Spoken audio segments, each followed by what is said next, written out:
Assalamualaikum warahmatullahi wabarakatuh. Waalaikumsalam warahmatullahi wabarakatuh. Bismillahirrahmanirrahim. Alhamdulillahirabbil alamin. Wassalatu wassalamu ala asyrafil anbiya'i wal mursalin wa ala alihi wa sahbihi ajma'in. Amma ba'du. Bapak-bapak hadirin jamaah sekalian, alhamdulillah pada pagi hari ini kita semua dapat berkumpul dan bermuajahah kembali di Masjid Sa'adatul Muslimin. Ini adalah pengajian bulanan yang bertepatan dengan bulan Rabiul Awal, bulan dilahirkannya manusia teragung sepanjang sejarah kemanusiaan.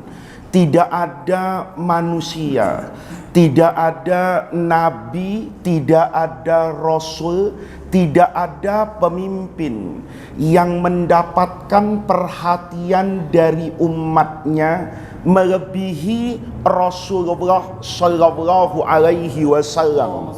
Kita mungkin punya idola, kita mungkin punya orang yang kita cintai, tetapi kecintaan kita kepada siapapun itu tidak akan pernah sama dengan perhatian kita kepada Rasulullah Sallallahu Alaihi Wasallam.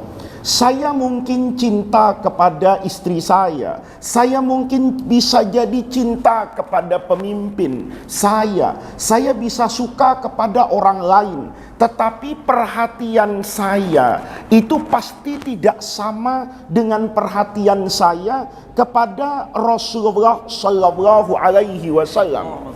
Nabi Muhammad itu, bapak dan ibu sekalian, itu diperhatikan oleh umat sepanjang sejarah, bukan saja hal-hal yang besar, bahkan hal-hal yang kecil itu kita ingin tahu seperti apa Rasulullah tidurnya, seperti apa Rasulullah makanannya, seperti apa Rasulullah model rambutnya, sampai yang paling kecil dalam kehidupan Rasulullah. Gimana Nabi mandi, gimana Nabi memotong kuku, bagaimana pakaiannya, itu kita pelajari, direkam di dalam banyak kitab-kitab sejarah yang tidak mungkin itu terjadi pada manusia biasa seperti kita-kita ini. Oleh karena itu, pada kesempatan yang baik ini, saya ingin menyampaikan betapa agungnya semua yang menempel pada diri Rasulullah Sallallahu Alaihi Wasallam. Makanya di dalam sejarah itu dikatakan nama Nabi Muhammad itu diistiqaq, itu dari kata-kata ha, mim, dan dal. Ini kemudian mengandung kata-kata pujian. Makanya di dalam syair itu dikatakan Fadhul arsy mahmudun. Allah pemilik arsy itu mahmudun, selalu dipuji. Wahada, dan ini utusannya disebut dengan Muhammadun, yang terpuji di langit dan yang terpuji di dunia ini. Bapak bisa bayangkan, tidak ada orang sebelum Rasulullah Sallallahu Alaihi Wasallam yang diberi nama Muhammad. Nggak ada, Pak. Bahkan kalau nanti mungkin pada satu masa kita bisa mendetailkan nama Nabi Muhammad, itu tidak ada dalam huruf Arabnya harfu illat, tidak ada harfu matnya. Itu adalah ucapan yang paling mudah diucapkan. Beda dengan Nabi Ibrahim misalnya, itu ada matnya. Nabi Isa misalnya dalam pandangan bahasa Arab, itu ada harfu illatnya. Tapi yang namanya Muhammadun ini betul-betul dari aspek namanya luar biasa. Nama Nabi dan sosok Nabi, semua yang menempel kepada Rasulullah itu hidup dan wafatnya Nabi tetap memberikan manfaat kepada umatnya. Misalnya bapak-bapak, menyebutkan nama Rasulullah Sallallahu Alaihi Wasallam, namanya Muhammad, itu bisa menjadi kunci dijawabnya sebuah doa.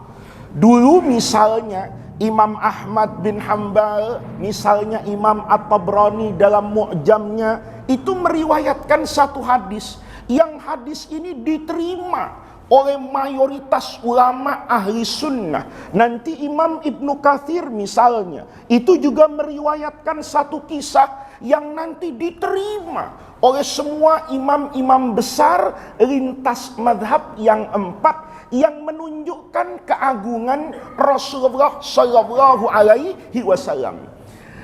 Dalam satu riwayat, sahabat Nabi meriwayatkan ini, Utsman bin Hanif, bukan Utsman bin Affan. Ini meriwayatkan satu hadis. Hadis ini diriwayatkan terkait 2 cerita. Cerita yang pertama saat Rasulullah masih hidup.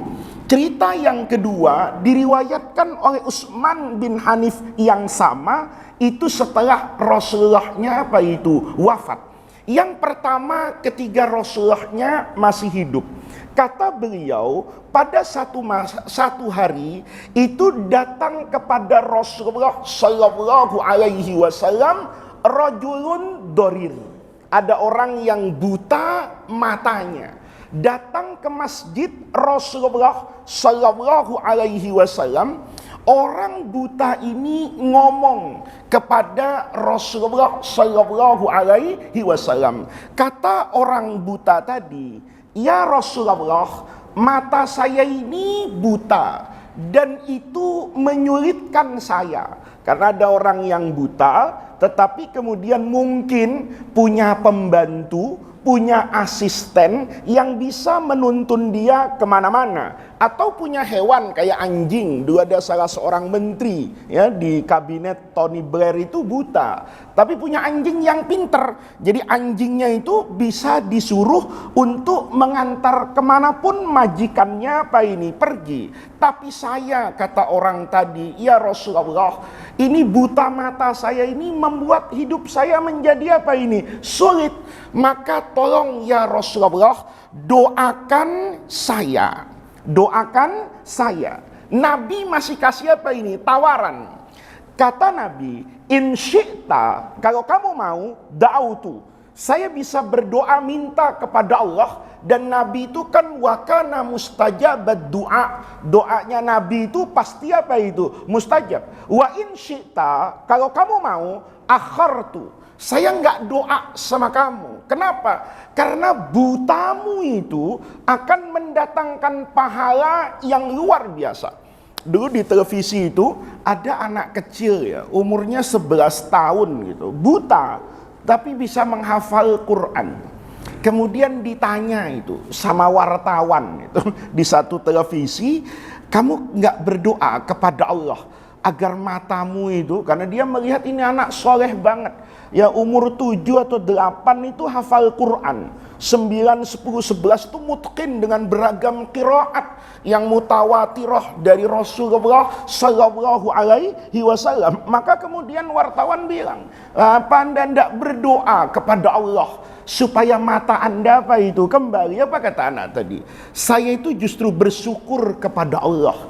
Gara-gara mata saya yang buta, saya bisa menghafal Quran.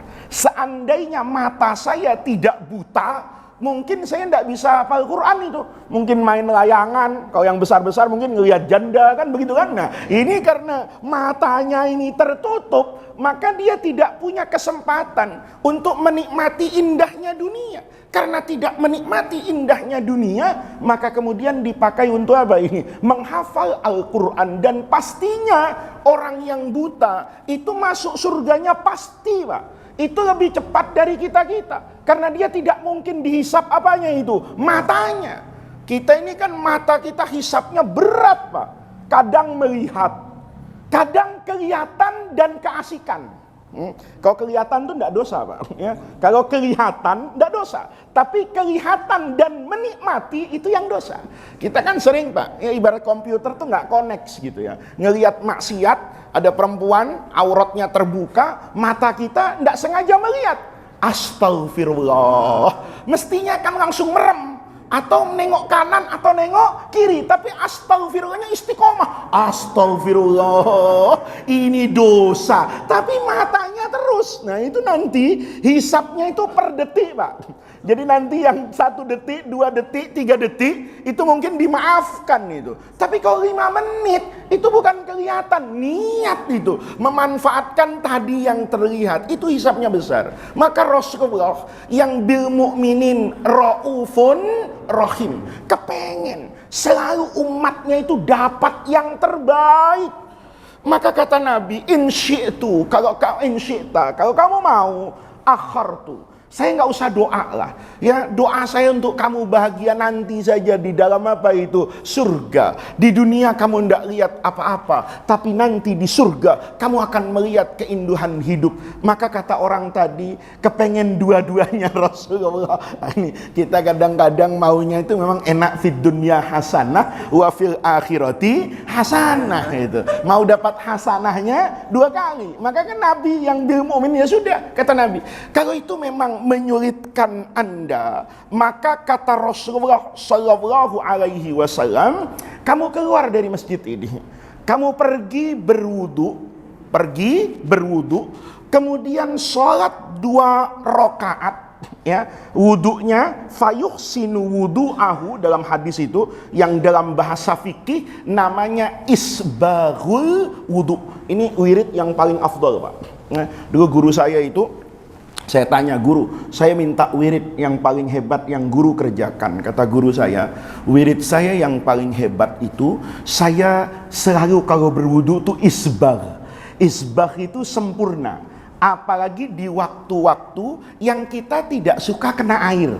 Ya, kayak misalnya subuh, ya, ada di puncak lagi, atau di Wonosobo di Dieng. Itu takut, Pak, kena air. Saya kemarin itu di satu tempat yang tinggi, begitu subuh megang air itu dingin, Pak, di Cipanas itu, ya. Nah, ketika kemudian airnya semakin dingin, udaranya semakin dingin, kita semakin takut kena air, tapi wudunya sempurna, isbal. Isbal itu kalau airnya banyak ya 3 kali.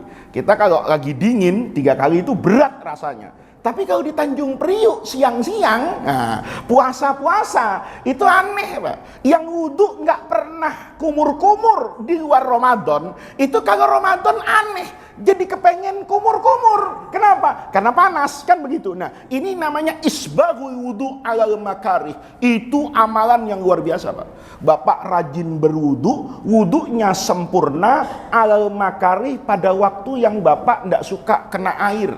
Itu subuh-subuh ngantuk-ngantuk, itu kan menghindari air, Pak, ya kan? Makanya kalau nggak bangun-bangun tuh disiram sama istrinya, kan gitu. Nah, ini kalau kita amalan tuh isbaghul wudu. Yang pertama wudunya bagus. Kemudian kata Rasulullah, kemudian kamu masuk ke masjid ini, sholatlah 2 rakaat. Lihat. Kemudian baca doa, ini doanya saya baca supaya persis dengan redaksi yang ada di Musnad Imam Ahmad, yang ada di Sunan At-Tirmizi, yang ada di dalam Al-Mustadrak, riwayatnya Imam Hakim. Kata Nabi, kemudian kamu nanti berdoa, Allahumma inni as'aluka wa atawajjahu ilaika binabiyyika Muhammadin sallallahu alaihi wasallam nabiyyir rahmah. Lihat nih, mukadimah doanya ini nyebut nama siapa itu? Nabi. Ya Allah, setelah sholat 2 rakaat, inni as'aluka, saya ini memohon kepadamu, meminta kepadamu, wa atawajjahu, dan menghadap ilaika, saya menghadap ini ya Allah, ini namanya tawassul, ya. Saya menghadap ini binabiyyika Muhammad, ya. Ini kan redaksinya sederhana, Pak.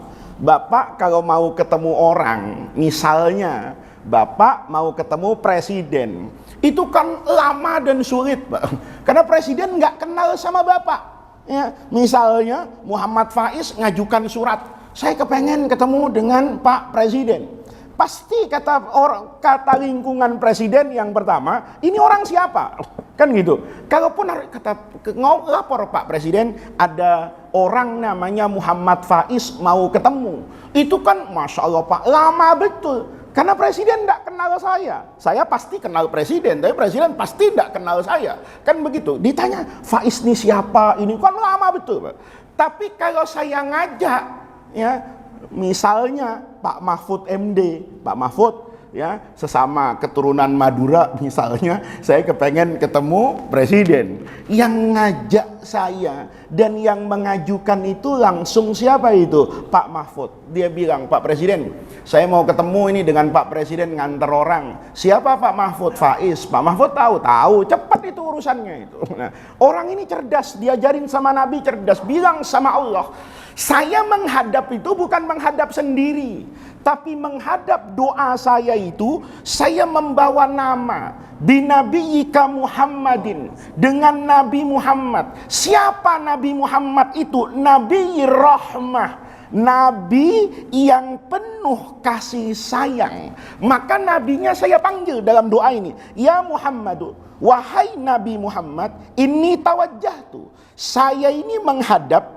bika dengan membawa namamu ila Rabbi, kepada Tuhan saya, fi hajati, pada keperluan saya. Ya tentu hajat orang beda-beda. Mudah saya punya hajat, anak saya bisa diterima kerja, anak saya belajarnya bagus, anak saya dapat ilmu yang bermanfaat, rezeki saya selalu halalan thayyibah. Ini penting Pak. Kita kadang-kadang minta doa itu, rezeki itu ya Allah berikan hambamu rezeki yang banyak. Tahu-tahu jadi koruptor, itu salah doa Pak. Kenapa? Karena kita selalu nafsu yang kita kedepankan. Padahal ya Allah, saya minta rezeki yang halalan thayyibah. Karena setiap yang halalan thayyibah itu pasti mendatangkan keberkahan, dan setiap yang barokah di dunia ini pasti mengantarkan kepada kebahagiaan hidup di akhirat. Maka hajati, sebut, saya minta rezeki yang halalan thayyibah, ya lituqdali, ya Allah, semua hajat saya ini diijabah ya untuk saya. Allahumma fasyafi'hu fiyya wa syafi'ni fihi, ya Allah, jadikan Nabi itu sebagai syafaat saya, wa syafi'ni, dan ketika saya berdoa dengan bertawassul kepada Rasulullah, jadikan yang saya lakukan itu syafaat dalam doa saya. Lihat Pak, maka orang tadi itu karena dikasih tahu gitu sama Rasulullah, itu langsung keluar dari masjid Pak. Ya dia berwudu yang sempurna, dia sholat 2 rakaat. Selesai dari itu, kan kalau kita hitung misalnya wudunya katakan 5 menit, sholatnya katakan 10 menit, doa tadi kalau dibaca cuman 1 menit Pak, cuman 1 menit, katakan 15 menit. Orang tadi meninggalkan majelis kita, ya, kemudian dia datang itu. Ketika datang, kata siapa ini? Dalam hadis itu, orang tadi itu datang dalam keadaan apa ini? Sempurna matanya, bahkan bekas kebutaannya. Saya mohon maaf, kadang-kadang orang tuh kalau retinanya rusak, kan kelihatan bola matanya itu beda dengan orang yang apa itu? Yang sehat. Kata orang tadi, Utsman bin Hanif bilang, ketika orang tadi masuk, itu dia masuk dalam keadaan yang luar biasa, tidak terlihat bekas cacat di mana itu matanya. Itu doa dijawab oleh Allah dalam rentang waktu yang sebentar, karena orang tadi menyebut nama Rasulullah Shallallahu Alaihi Wasallam. Ini kisahnya, nabinya masih apa ini? Masih hidup. Ya, ini ada orang kan kayak apa, orang yang berpaham kadang-kadang di luar tradisi kita mengatakan itu tawassul kepada nabi, nabinya masih hidup. Kalau tawassul kepada orang meninggal itu tidak boleh. Itu juga pemahaman yang salah Pak, karena tawassul itu tidak ada urusan dengan orang itu hidup, dengan orang itu mati. Karena tawassul itu kan wasilah, ketujuannya adalah Allah. Nabi itu hanya bukan perantara Pak, tetapi amal soleh kita yang kita persembahkan sebagai pendorong doa. Jadi kalau saya tadi bertawassul dengan Nabi, itu alasannya karena saya cinta Nabi, karena saya percaya sama apa yang diomongin sama Nabi.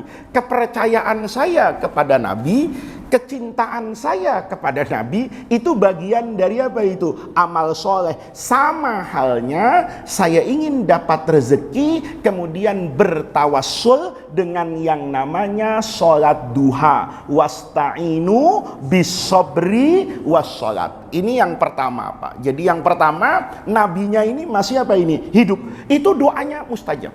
Nah, kemudian terjadi kisah ini, Pak.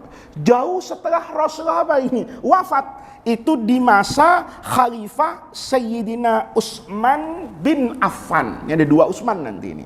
Ya, di masa Sayyidina Utsman bin Affan. Apa yang terjadi? Ini Imam At-Tabrani meriwayatkan anna rajulan kana yahtalifu ilal khalifati Utsmana ibni Affan radhiyallahu anhu fi hajatin lahu.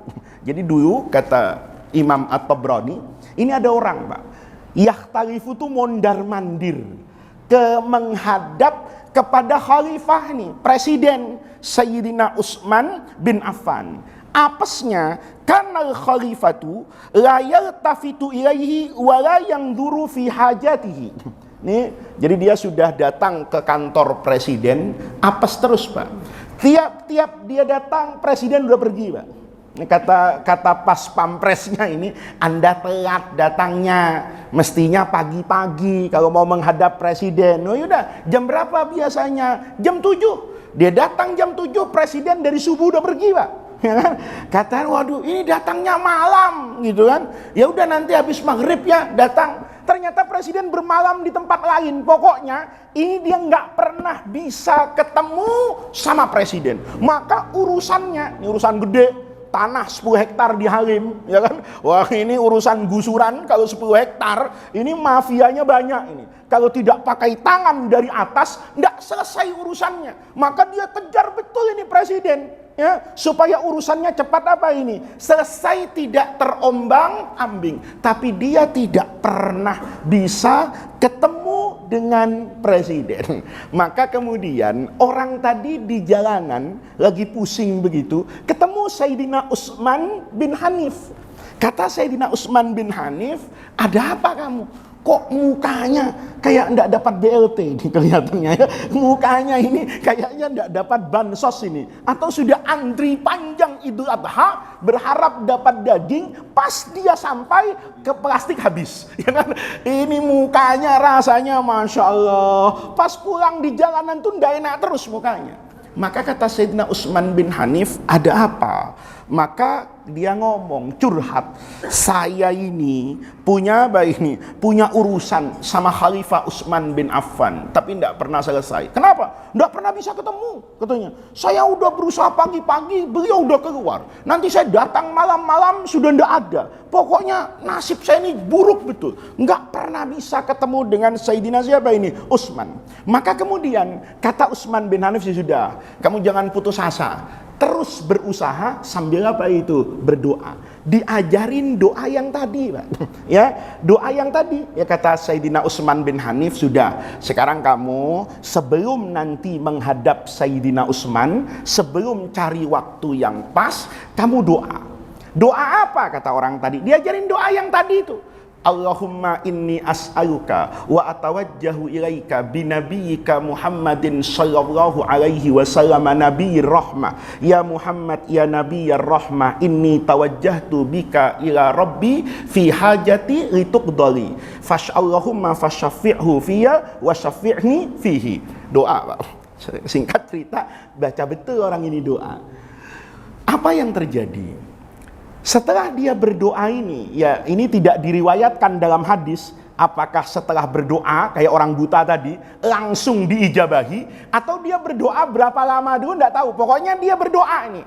Berpisah dengan Sayyidina Utsman bin Hanif, kan sudah diajarin, udah kamu pokoknya berusaha, habis usaha jangan lupa dibarengi dengan apa itu? Doa, sholat, berwudu yang bagus, sholat 2 rakaat, nanti baca doa ini, dikerjakan sama orang tadi.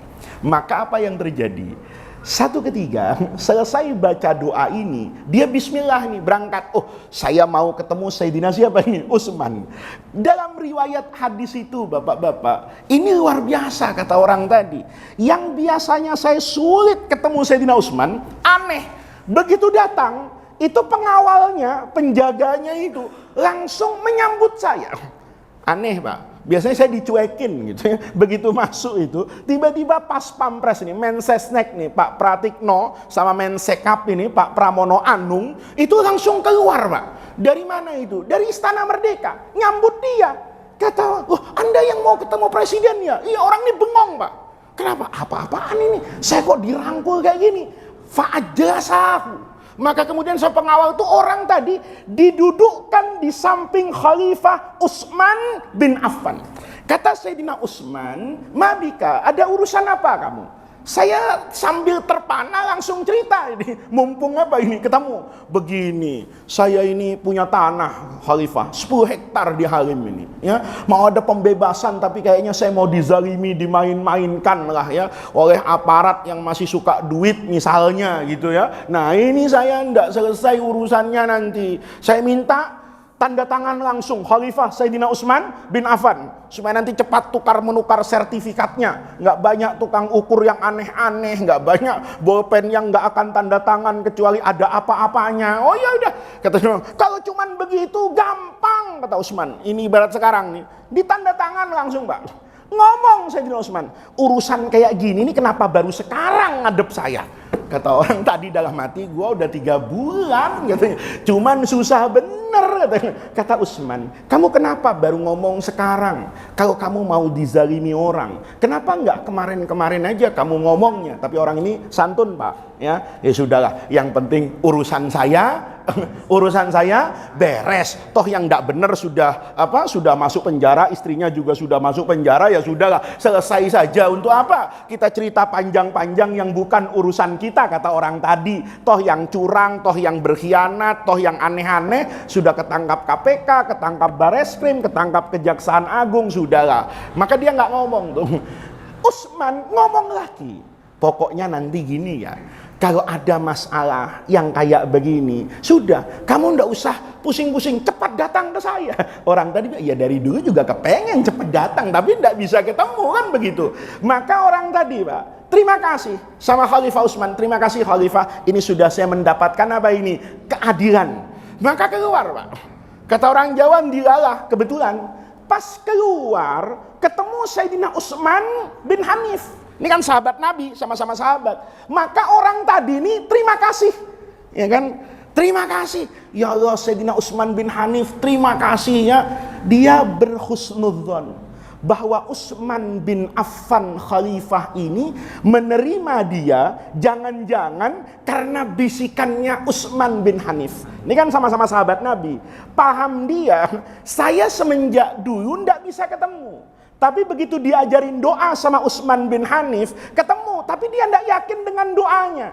Ini pasti ternyata Utsman bin Hanif ini satu partai dengan Utsman bin Affan. Buktinya bukan pejabat negara, tapi ada di istana negara, kan gitu kan. Nah, ini kayaknya mungkin Sayyidina Utsman dengan Utsman bin Hanif dan Utsman bin Affan ini satu partai atau satu koalisi menjelang 2024. Makanya dia selalu apa ini? Akrab kemana-mana. Terima kasih, Pak.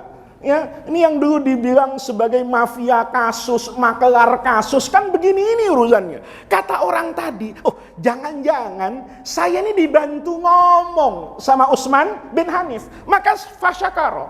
Terima kasih dia. Sayyidina Utsman bin Hanif, terima kasih ya. Gara-gara engkau bisikkan presiden, maka urusan saya selesai. Seandainya engkau tidak omongin, mungkin persoalan saya tidak selesai. Wah, itu kalau orang Utsman bin Hanif saya langsung, Pak. Jadi gua berapa persen nih dari gusuran tanah, kan gitu kan?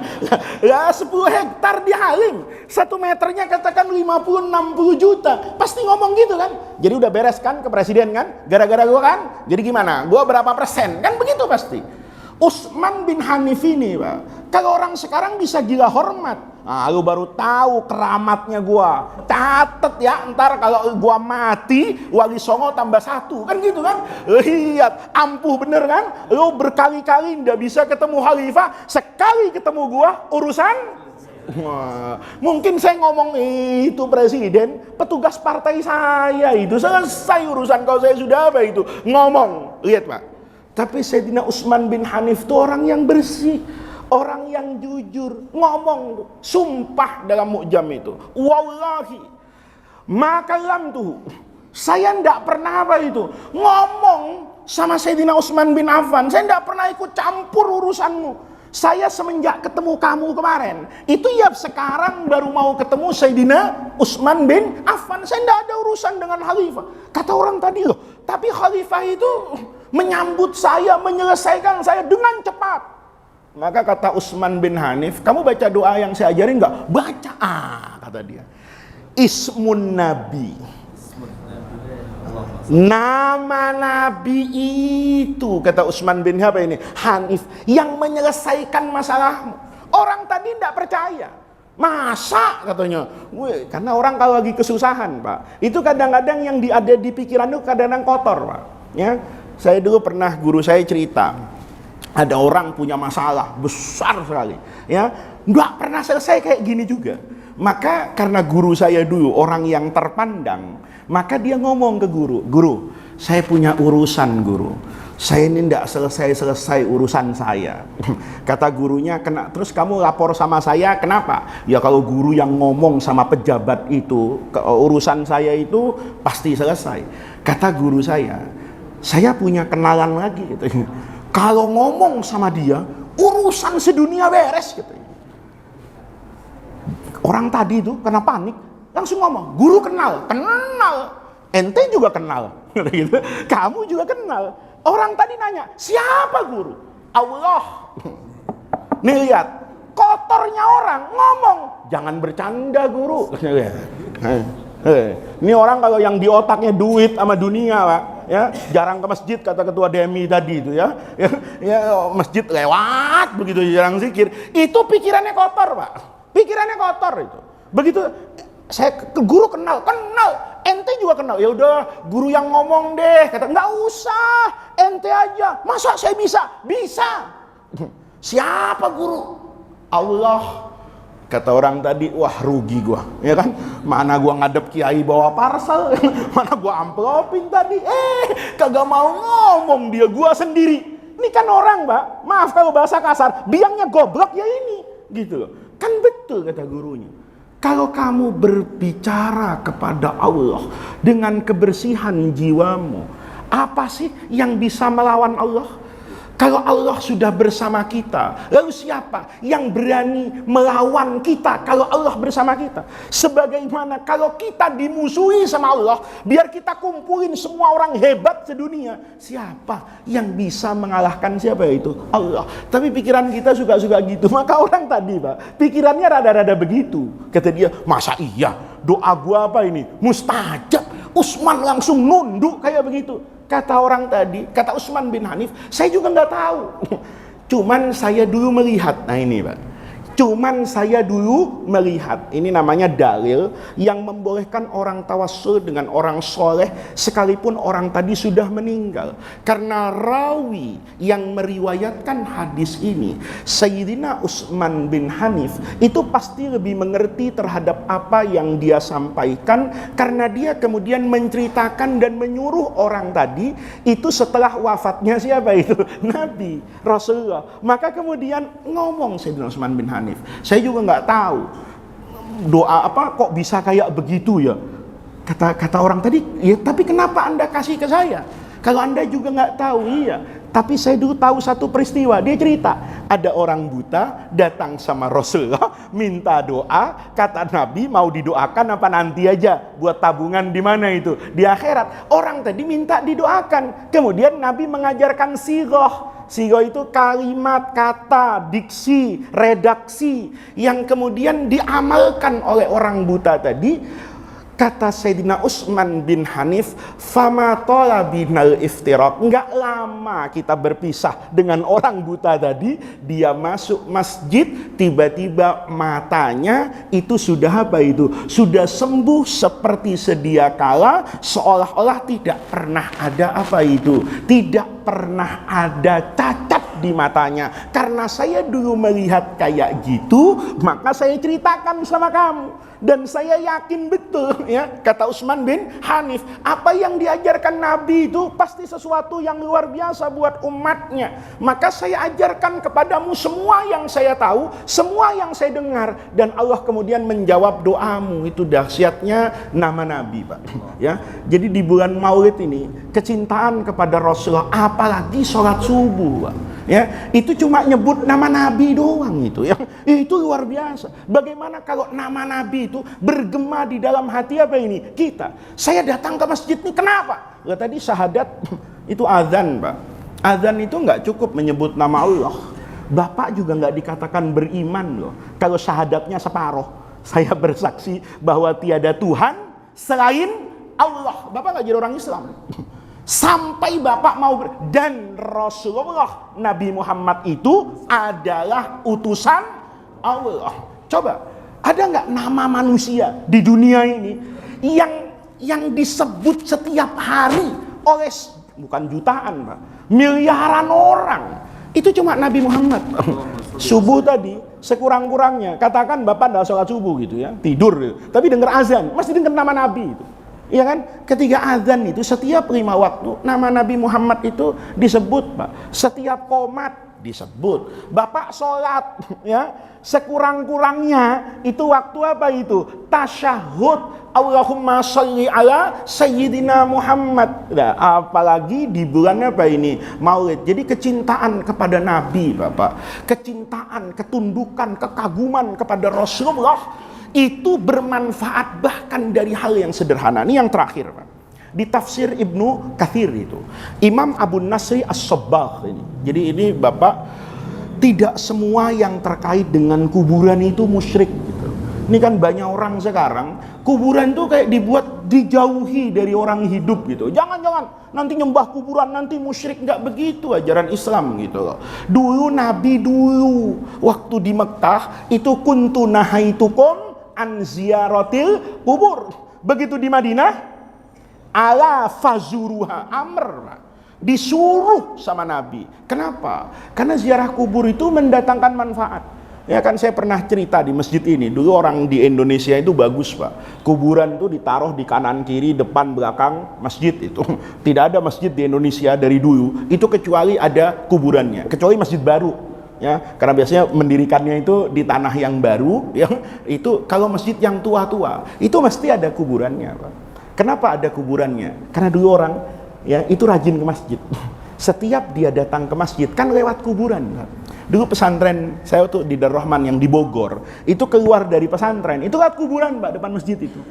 Jadi dulu tiap subuh itu nggak lihat orang di kuburan. Ya dulu dengan anak-anak, waktu kita masih anak-anak, itu bercanda-canda. Lagi diapain ya yang di kuburan kan ya. Nah, tapi kita kan jadi inget, teman kita nengok, hati-hati ngomong gitu, tunggu giliran, kan gitu kan. Lu juga suka nyolong sendal di pesantren kan gitu lah. Itu bapak-bapak, dengan cara itu kan remnya hidup kuburan itu. Maka kuburan Rasulullah, nama Nabi itu luar biasa. Di surah An-Nisa, Pak. Surah An-Nisa itu keagungan Rasulullah. Kata Nabi, walau annahum idzalamu anfusahum, kalau seandainya mereka yang menzalimi diri mereka sendiri. Menzalimi diri sendiri itu artinya berbuat dosa. Kita kalau berbuat dosa kan nanti ada hukumannya di neraka. Gara-gara nyolong nanti tangan kita dibakar sama Allah di neraka. Maka seolah-olah orang yang berbuat dosa itu menzalimi dirinya sendiri karena menghantarkan dia kepada apa itu? Api neraka. Kata Quran, walau annahum, seandainya mereka manusia idzalamu anfusahum, tatkala mereka berbuat apa ini? Dosa apa aja? Setelah berbuat dosa, ja'uka. Ini lihat, Pak. Apa ja'uka itu? Datang menghadap ke hadapan siapa ini? Rasulullah. Karena ja'uka datang kepadamu, kepada Rasulullah. Ngapain? Fastaghfirullah. Mereka yang berdosa itu kemudian beristighfar kepada Allah. Ini tradisi sahabat dulu, Pak. Jadi kalau mereka khilaf berbuat dosa, itu lapor sama Nabi. Nabi, saya berbuat dosa. Mereka ngomong, astaghfirullahaladzim. Saya minta ampun kepada Allah. Tapi saya minta ya Nabi, seperti ayat tadi, walau annahum idzalamu anfusahum ja'uka fastaghfirullaha wastaghfara lahumur rasul. Nabi ikut apa ini? Istighfar. Jadi dulu orang datang sama Nabi, ya Rasulullah, saya berdosa ya Rasulullah. Kata Nabi, istighfar. Ya, saya mohon ampun kepada Allah, tapi tolong ya Rasulullah, Nabi juga apa ini? Memohon ampunan kepada Allah untuk saya. Lawajadullaha tawwaban rahima. Orang yang kayak gitu pasti nanti di akhirat akan bertemu dengan Allah. Allah itu tawwaban, yang maha menerima taubat, rahiman dan maha kasih sayang. Apa kata Imam Ibnu Katsir? Ini penting, Pak. Ibnu Katsir itu tidak mau dan tidak pernah mau menekankan cerita-cerita yang kosong tiada makna, apalagi bertentangan dengan logika agama. Itu Imam Ibnu Katsir. Kalau dia nggak setuju, dia pasti komentarnya pedes juga. Oh, ini Israiliyat, ini cuman kisah yang nggak perlu kita perdalam. Tapi pada kisah ini kisah yang mau saya ceritakan. Tidak ada ulama dunia dengan kaliber ilmu yang luar biasa kecuali mengatakan dengan apa yang mau saya ceritakan. Ini ada dalam kitab Al-Idah, manasiknya hajinya Imam Nawawi yang ngarang kitab Riyadhus Shalihin. Kata beliau, Ibnu Katsir nih, ada cerita ya diriwayatkan oleh begitu banyak ulama. Di antaranya seorang alim yang bernama Asy-Syaikh Abun Nasri As-Sabbagh dalam satu kitab yang namanya Asy-Syamil. Apa itu ceritanya? Cerita yang masyhur betul, diriwayatkan oleh begitu banyak ulama. Anil Utbi, dari seorang tabi'in yang bernama Al-Utbi. Ada yang baca Al-Utabi. Orang ini menceritakan dalam cerita yang dikutip oleh semua ulama besar di dunia ini, ya, menceritakan kuntu jalisan. Satu hari saya ini duduk inda qabrin Nabi sallallahu alaihi wasallam. Duduk di sekitaran kuburan siapa ini? Rasulullah. Karena dulu kan kuburan Nabi itu terbuka, Pak. Terbuka, tidak seperti sekarang ditutup dan tidak terlihat. Di masa itu terbuka. Maka saya itu sedang ada di depan kuburan Rasulullah sallallahu alaihi wasallam. Faja'a A'rabi. Tiba-tiba datang apa ini? A'rabi, orang Badui. A'rabi itu bukan berarti Badui itu kampungan. Orang yang tidak tinggal di kota Madinah. Artinya saya nggak kenal siapa ini. Kayaknya orang luar kota Madinah. A'rabi ini datang. Faqala, datang ke kuburan Nabi itu ngomong, Pak. Ya nggak doa itu, ngomong. Assalamu alaika ya Rasulullah. Ya, bersalam sama Nabi ini. Salam ya Rasulullah. Sami'tullaha yaqul. Saya dengar firman Allah di Quran. Ya, ini riwayatnya dua. Ada yang dia ngomong sami'tullaha yaqul. Saya dengar Allah berfirman. Riwayat yang lain mengatakan saya baca di Quran. Dia baca surah An-Nisa ayat 64 tadi. Walau annahum idzalamu anfusahum ja'uka. Yang kata dia, Allah berfirman, semua orang yang bermaksiat dan berdosa itu jauhka, datang kepadamu. Untuk apa? Fastaghfirullah, meminta ampunan kepada Allah di depan Rasulullah. Wastaghfaralahumur rasul, dan Rasul ikut memberikan apa ini? Bantuan istighfar. Lawajadullaha tawwaban rahima. Orang tadi ngomong, waqad ji'tuka. Sekarang saya datang ya Rasulullah ke hadapanmu. Nih, ini menunjukkan ayat tadi itu menurut mayoritas ulama ini namanya ayat mutlaqah. Kalau belajar ilmu usulul fiqh, bahasa Arab itu ada mutlak, ada muqayyad.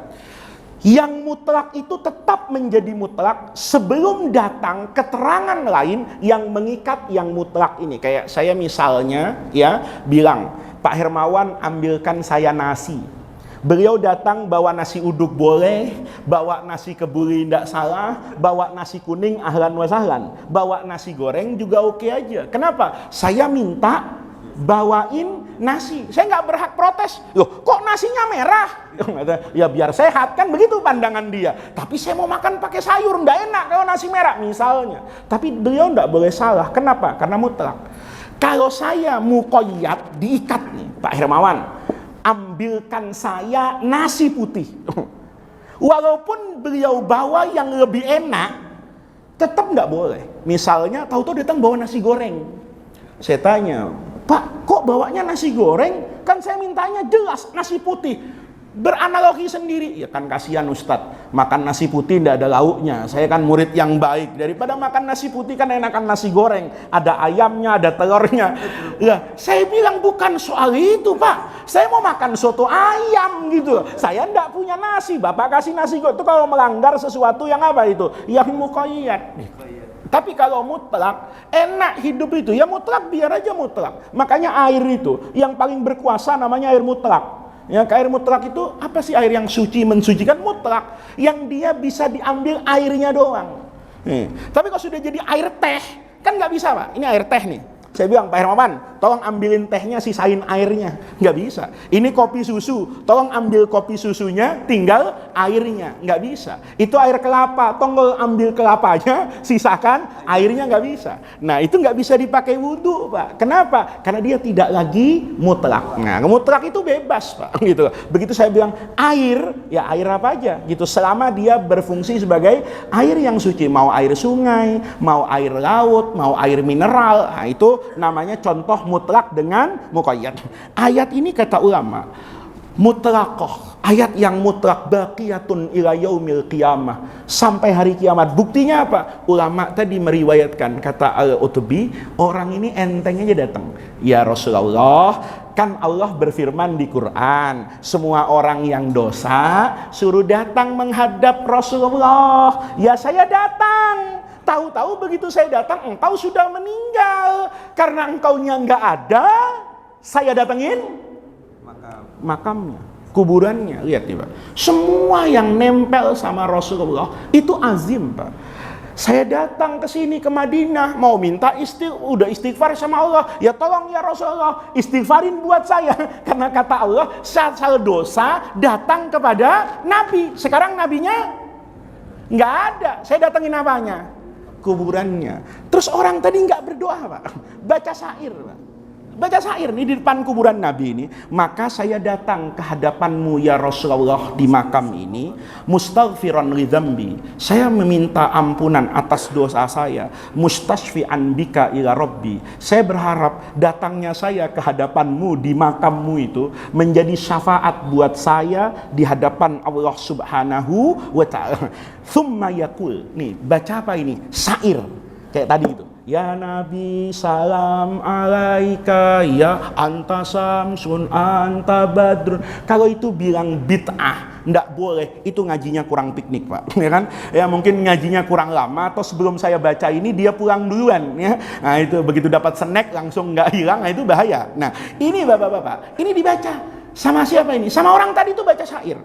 Syair ini dibaca di depan makam Rasulullah Shallallahu Alaihi Wasallam, dan syair ini masih ada Pak di atas apa itu namanya dinding di sekeliling makam Rasulullah. Mudah-mudahan nanti kita bisa ziarah ke makam Rasulullah. Itu ditulis Pak. Orang tadi baca syair ini, ya khaira man dufinat bilqa'i a'dhumuhu fataba min tibihinnal qa'u wal akamu nafsil fida'u liqabrin anta sakinuhu fihil afafu wa fihil judu wal karamu. Singkat Pak, cuma dua ini dibaca. Ya khairan man dufinat bilqa'i a'dhumuhu, wahai jasad terbaik manusia yang dikubur di tanah ini. Gara-gara engkau dikubur di tanah ini, fatoba min tibihinna, maka semua tanah yang ada di Madinah itu ketularan bagusnya. Baik itu lembah, tanah datar, semua tanah di Madinah itu menjadi mulia karena bumi Madinah itu menyimpan jasadmu. Seandainya jasad Rasulullah itu dimakamkan di Masjid Sa'adatul Muslimin. Masya Allah, Pak Hermawan viral kemana-mana, ketua DKM. Ya kan, kenapa loh? Semua orang di dunia itu pasti pindah, Pak. Habis umroh, ndak lagi ziarah ke Madinah. Ziarah kemana? Ke Halim. Kenapa? Makam Nabi. Ini harus penting nih, Pak.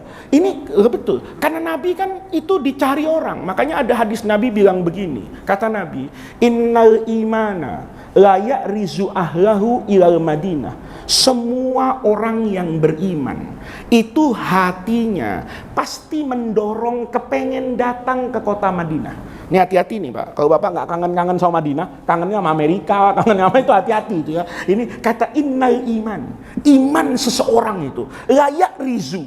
Itu pasti akan mendorong orang tersebut itu kangen, kepengen ke Madinah, sebagaimana ular itu selalu mencari rumah yang ada di dalam apa ini, tanah untuk dia berlindung. Karena ular itu kan nggak banyak, begitu masuk tanah Bapak nggak bisa kejar, ya. Lain sama macan. Kalau macan punya apa itu? Taring untuk dia melawan kita. Nah, ini bapak-bapak, gara-gara kota Madinah di dalamnya ada jasad Rasulullah, maka satu kota Madinah jadi baik. Kenapa? Iman tadi mendorong orang ke Madinah. Apa tafsirnya? Lihat Bapak di Syarah Sahih Muslimnya Imam Nawawi. Di situ Al-Qadhi Iyad bilang, iman itu selalu mendorong orang untuk datang ke Madinah. Pada masa Nabi, dulu iman mendorong untuk ikut hijrah ke Madinah. Setelah wafatnya Rasulullah, iman mendorong untuk datang ke Madinah, bertemu dengan orang-orang yang pernah melihat Rasulullah, berjabat tangan dengan tangan yang pernah berjabatan dengan Rasulullah,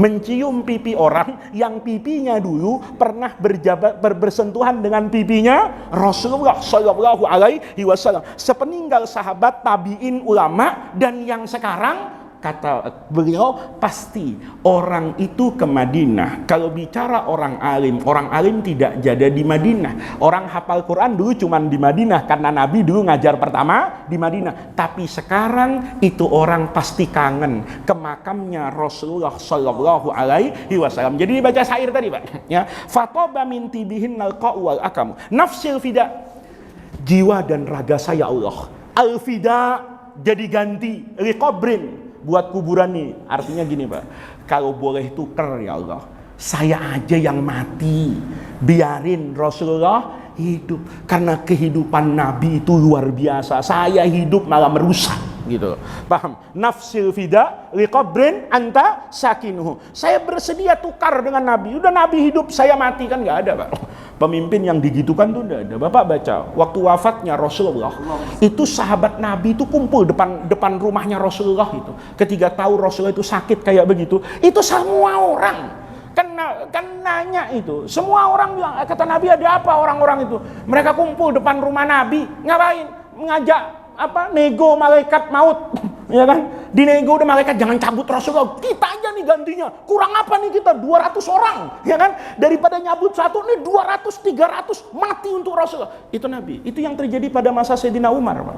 Sayyidina Umar itu ketika meninggal, itu dengar mau meninggal, itu dengar berisik depan rumahnya. Takut beliau tuh. Apa itu? Ya Ibnu Abbas kalau itu. Ya Ibnu Abbas, apa itu depan rumah saya? Apa saya berzalim kepada mereka? Apa ada keadilan yang belum saya kerjakan? Apa ada hak orang miskin yang belum saya serahkan? Kata Umar, tolong cepat-cepat sebelum saya mati, nanti itu semua hancur saya di akhirat. Kata Abdullah bin Abbas, tenang, ya kan? Mereka itu bukan mau menuntut keadilan, mereka bukan mau minta pertanggungjawabanmu, bahkan mereka itu sedang minta kepada Allah untuk bertukar nyawa dengan presidennya. Biarlah kami 200-300 orang mati, tapi Umar si penegak keadilan tetap hidup. Itu luar biasa, Pak. Nafsil fida itu kan ungkapan cinta. Liqabrin anta sakinuhu. Kenapa? Fihil afafu wa fihil judu wal karam. Karena di dalam tanah kuburan ini ada jasad manusia, yang manusia itu punya sifat yang namanya fihil afaf. Nabi itu afif, Pak. Afif itu punya harga diri. tidak mudah minta tolong sekalipun dalam penderitaan. Bapak kan sering saya ceritain, Nabi perutnya bunyi karena berhari-hari tidak makan. Ya, kalau saya kan begitu, saya pura-pura ke Pak Hermawan kan lemas. Gitu. Pak Hermawan bilang, dari mana Ustadz ngajar nih udah 3 jam?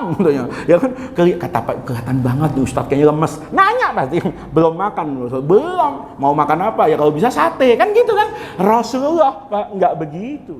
Rasulullah itu afif, wa fihil judu wal karom. Ada manusia yang lebih dermawan dari Rasulullah. Orang kalau sedekah Pak, pasti dirinya juga harus lebih enak dari orang yang disedekahi. Tapi betapa banyak sahabat dulu cerita kepadaku orang di kampungnya, ya itu banyak Pak, sahabat Nabi itu lari ke kampungnya, yang kampungnya itu masih non muslim. Kaumin aslimu, masuk Islam. Kata orang kampung, kenapa gua masuk Islam? Fa inna Muhammadan, karena pemimpinnya orang Islam itu kalau yu'ti, kalau ngasih sedekah itu atau aman lah ya man la yakhshal faqra. Orang kalau sedekah itu pemimpinnya orang Islam di Madinah itu sedekahnya orang yang enggak takut apa itu miskin. Kenapa? Saya lihat ada orang dikasih kambing bainal jabalaini. Kambing segunung Salak sama gunung Pangrango Pak, ya. Itu kan jadi peternakan Pak Harto dulu Tapos Pak, kan di situ juga itu. Sebanyak itu dikasih sama Rasulullah. Nabinya itu tidur di atas tikar yang kasar dan membekas di wajah Rasulullah. Ya, apa ada orang yang dermawan kayak gitu? Dia ngomong begitu aja Pak. Ini kuburan luar biasa, fansorofa. Enteng aja tuh orang tadi, pergi gitu aja. Faghalabatni aini, kata Al-Utbi itu, saya ketiduran. Habis lihat orang tadi, saya ketiduran di samping makamnya siapa itu? Rasulullah itu. Itu kan mabaina baiti wa mimbari itu raudhatun min riyadil jannah. Ketiduran di raudhah. Kita masuk raudhah sulitnya luar biasa Pak sekarang. Harus minta tasreh, masukkan aplikasi tawakalna, i'tamarna, belum tentu di-approve. Antrinya luar biasa. Ini orang, ya karena dulu tidak banyak orang umroh, di samping makam faghalabat nih ini saya tertidur di samping kuburan Nabi. Faja'ani Rasulullah sallallahu alaihi wasallam. Tiba-tiba tengah-tengah saya tidur pulas, saya mimpi bertemu dengan Rasulullah sallallahu alaihi wasallam. Nabi bilang, al-hiqil a'rabiyya, kejar tuh Badui tadi yang doa di sini, fabashirhu, kasih kabar gembira bi annallaha qad ghafara lahu, Allah sudah ampuni dosanya. Itu Bapak ziarah kubur ke makam Rasulullah, itu Bapak menyebut nama Rasulullah. Gimana kalau kita menjalankan syariatnya Rasulullah sallallahu alaihi wasallam? Kalau Bapak misalnya baca tadi orang berdosa, bawa dosa ke depan Rasulullah, itu kayak gitu. Gimana kalau bawa hadis? Ya Rasulullah, alhamdulillah di tengah-tengah orang sibuk bikin konten, jadi YouTubers, bikin Facebook viral kemana-mana, saya sempatkan diri saya ya Rasulullah untuk menghafal hadis-hadis dari Riyadhus Shalihin. Alhamdulillah ya Rasulullah, setelah 2 tahun saya hafal kitab Riyadhus Shalihin. Hadis-hadis tentang sholat saya tahu, hadis tentang puasa saya tahu, hadis tentang zakat saya hafal, hadis-hadis tentang kemanusiaan saya hafal dan saya berusaha saya amalkan. Kalau datang ke hadapan Nabi bawa dosa, itu kayak begitu Pak. Bagaimana orang yang datang ke hadapan Nabi membawa hadis dan keinginan untuk mengamalkan apa yang diajarkan oleh Rasulullah sallallahu alaihi wasallam. Maka ini kesempatan bulan Rabiul Awal, kita ekspresikan kecintaan kita, ibadahnya ditambah, sedekahnya ditambah. Kalau ada orang maulidan ikut nyumbang, bukan nyumbang masjidnya, tapi ikut bergembira dengan datangnya Rasulullah sallallahu alaihi wasallam. Maulid Nabi itu hanya sekedar ekspresi kecintaan kita kepada Rasulullah.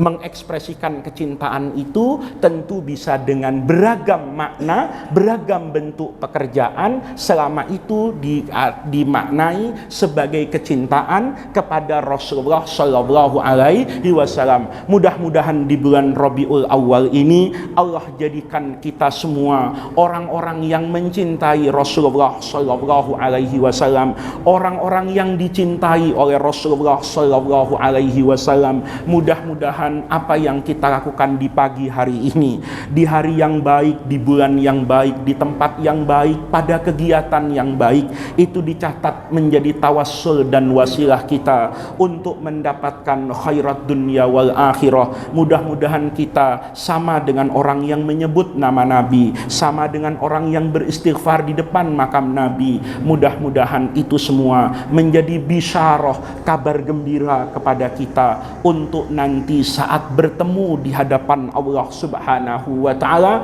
Allah katakan bahwa aku sudah mengampuni semua dosa-dosamu karena kecintaanmu kepada Rasulullah sallallahu alaihi wasallam. Mudah-mudahan Allah jadikan jam'ana hadza jam'an marhuma wa tafarruqana min ba'dihi tafarruqan ma'suma. Mudah-mudahan Allah senantiasa membersamai kita dalam kehidupan di dunia ini untuk kelak bertemu dengan ridho dan rahmat Allah Subhanahu wa taala. Rabbana atina min ladunka rahmah wa hayyi lana min amrina rasyada. Allahumma la tahrimna khaira ma indaka li syarri ma indana. Kurang lebihnya saya mohon maaf. Assalamualaikum warahmatullahi wabarakatuh.